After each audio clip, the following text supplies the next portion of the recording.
दुनिया में तुम्हारा भी घर है, वो भी जल जाएगा। तो 21 बार में धरती को खत्म करने की क्षमता रखता है, तो एक ही बार में तो धरती खत्म होगी, तो रसिया भी धरती में ही है, तो एक्स्ट्रा 20 बार क्यों? जन्म का पुण्य का जब फल प्रत्यक्ष हुआ, प्रकट हुआ, तो हम सत्संग में पहुंच गए।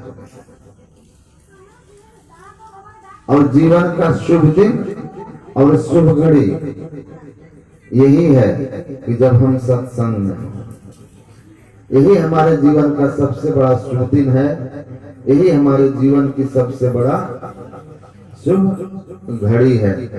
शुभ दिन और शुभ घड़ी। अभी हमारे साथ कॉलेज में पढ़े हुए वर्षों बाद एक मित्र भागलपुर अपने ऑफिशियल काम से आए, तो जानकारी थी उनको मेरे बारे में कि मैं यहाँ रहता हूँ, तो उन्होंने मुझसे संपर्क किया। मैं कहा मैं हूँ आश्रम में, तो अपने कुछ कलीग को लेकर बच्चों के साथ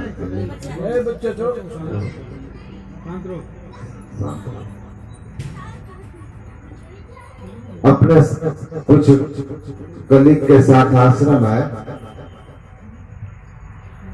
सदगुरु महाराज के समाधि के पास जब पहुंचे तो एक महात्मा थे वहां बैठे हुए, और उनको घेर कर उनके पास 2-3 लोग बैठे हुए थे, और महात्मा जी कुछ बोल रहे थे। तो हमारे मित्र ने कहा कि वो महात्मा जी भाग्य देखते हैं क्या? बड़ा उत्सुकता से कहा कि महात्मा जी भाग्य देखते हैं क्या? तो उनके साथी ने बोला भाग्य दिखाना है क्या?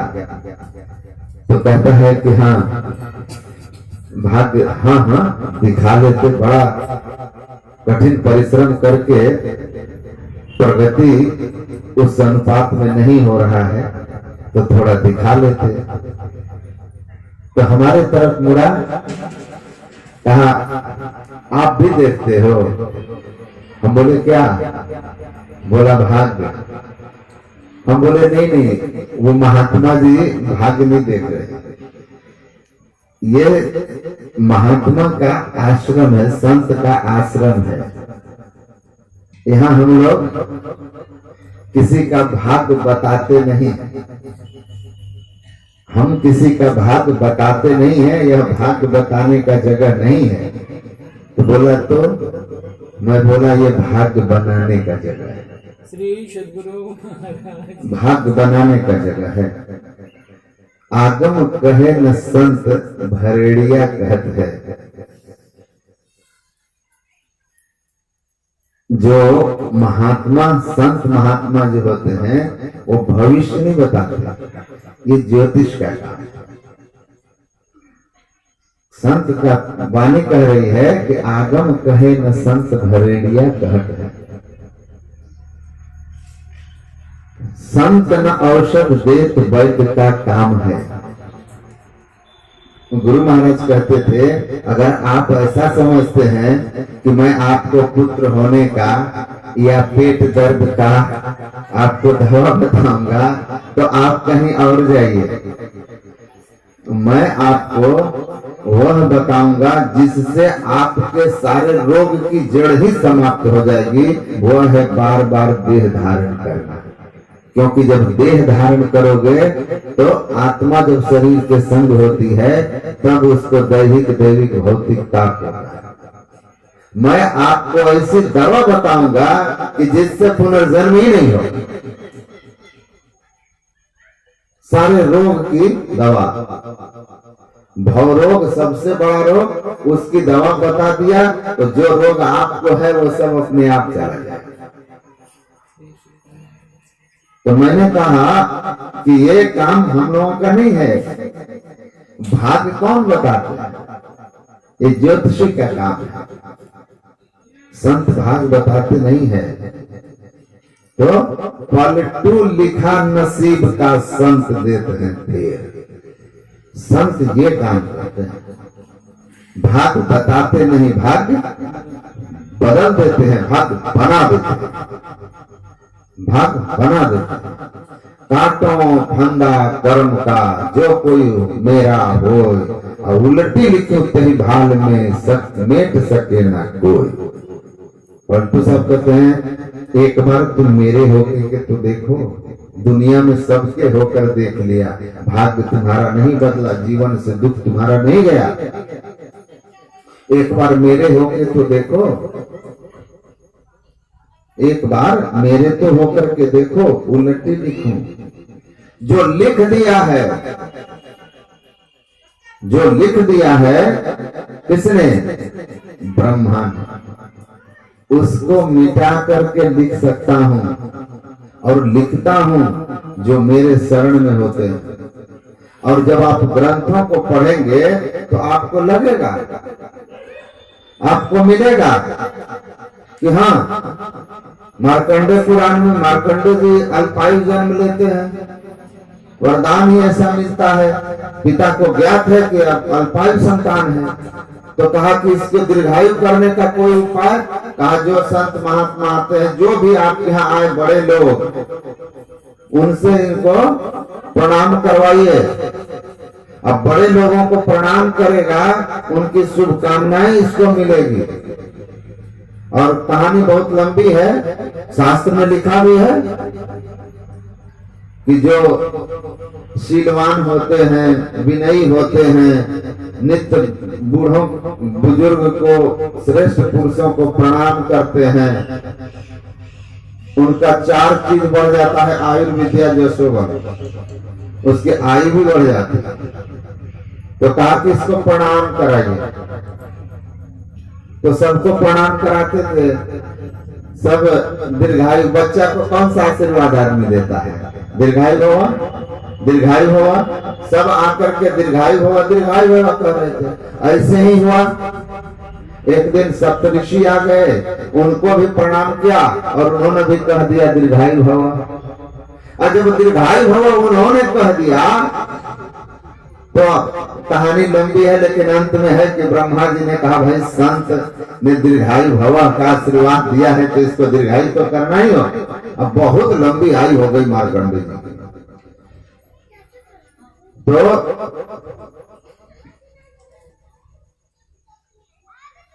कहते हैं मैंने कहा कि भाग, यह जो कुप्पा घाट है, यह जो संत का आश्रम है, यहाँ भाग नहीं बताया जाता, भाग बनाया जाता है, भाग का निर्माण होता है। तो पूज्यपाद महर्षि संत से भी परमहंस महाराज कहते थे, संत हमारा निर्माण करते हैं, और जिससे हमको निर्वाण की प्राप्ति हो जाती है। तो पहले निर्माण होगा और तब निर्वाण होगा। तो आज उत्सव ऐसा ही है, आज का जो अवसर है वो ऐसा ही है कि निर्माण की नींव पड़ी है, और वहां जो शिक्षा दी जाएगी वह निर्वाण का मार्ग प्रशस्त कर देगा। निर्माण निर्वाण के,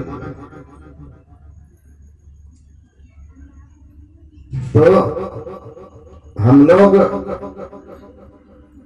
एक ऐसे शुभ अवसर में और ऐसे शुभ घड़ी में है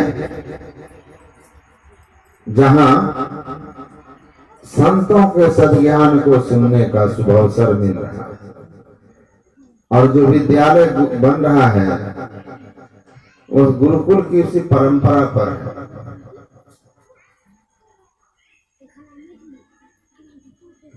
उसी सभ्यता, उसी संस्कृति को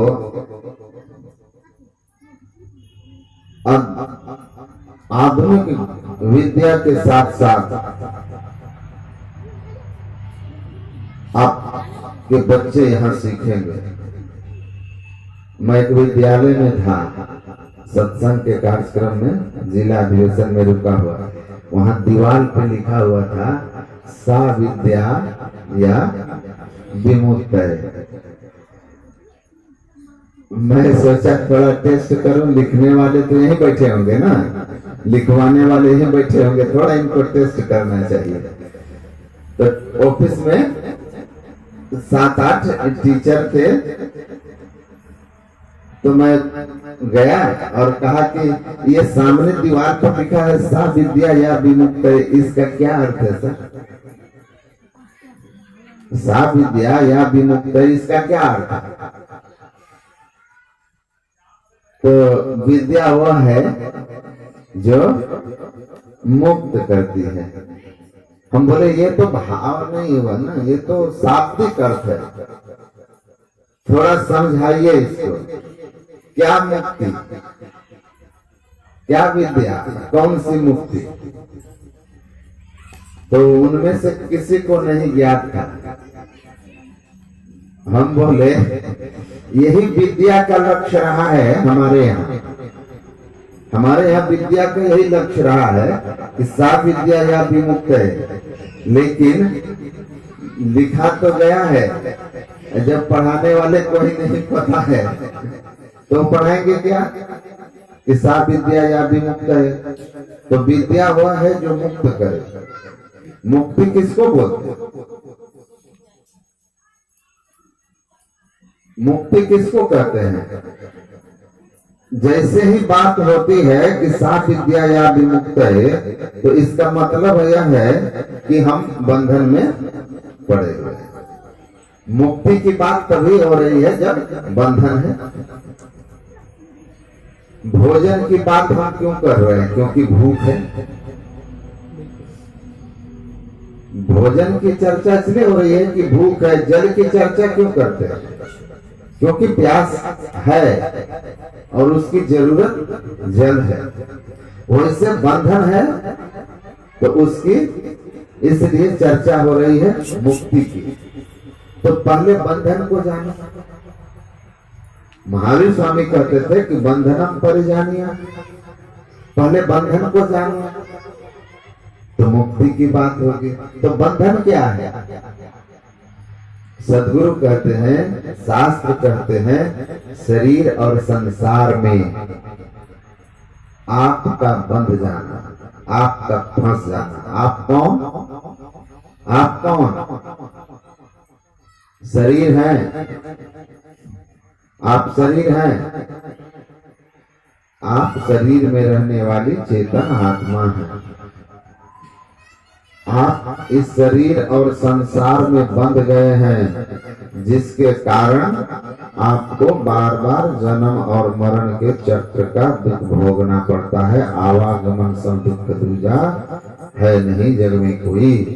शंकराचार्य कहते हैं जन्म दुखा, जरा दुखा, जाया दुखा, पुनः पुनः अंत काले महादुखा, तस्मात् जागृति जागृति। तो हम शरीर और संसार में बंधे हुए हैं, जिसके कारण हमको बार बार जन्म और मरण का दुख भोगना पड़ता है, और ये अनंत काल से चल रहा है।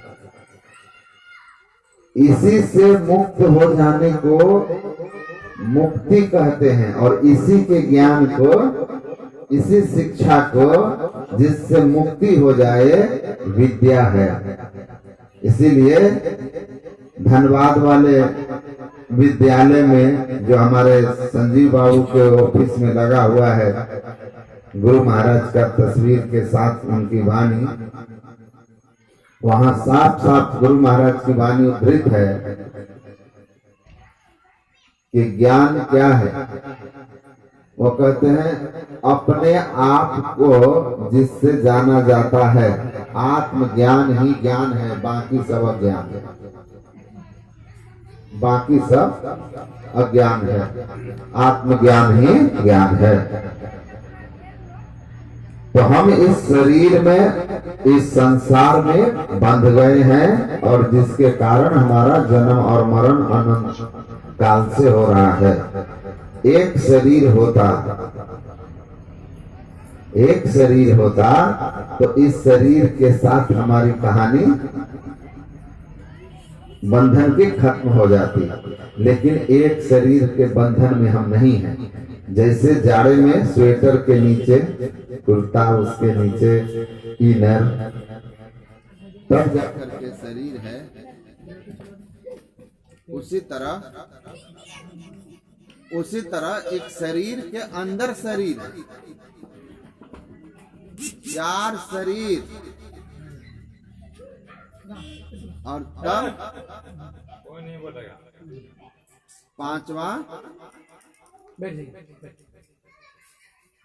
5वां जो है चेतन शरीर। तो 4 जड़ शरीर है। जब हमारा शरीर छूटता है, एक शरीर, तो बस एक ऊपर का शरीर छूट जाता है जिसको स्थूल देह कहते हैं। अंदर सूक्ष्म कारण महाकारण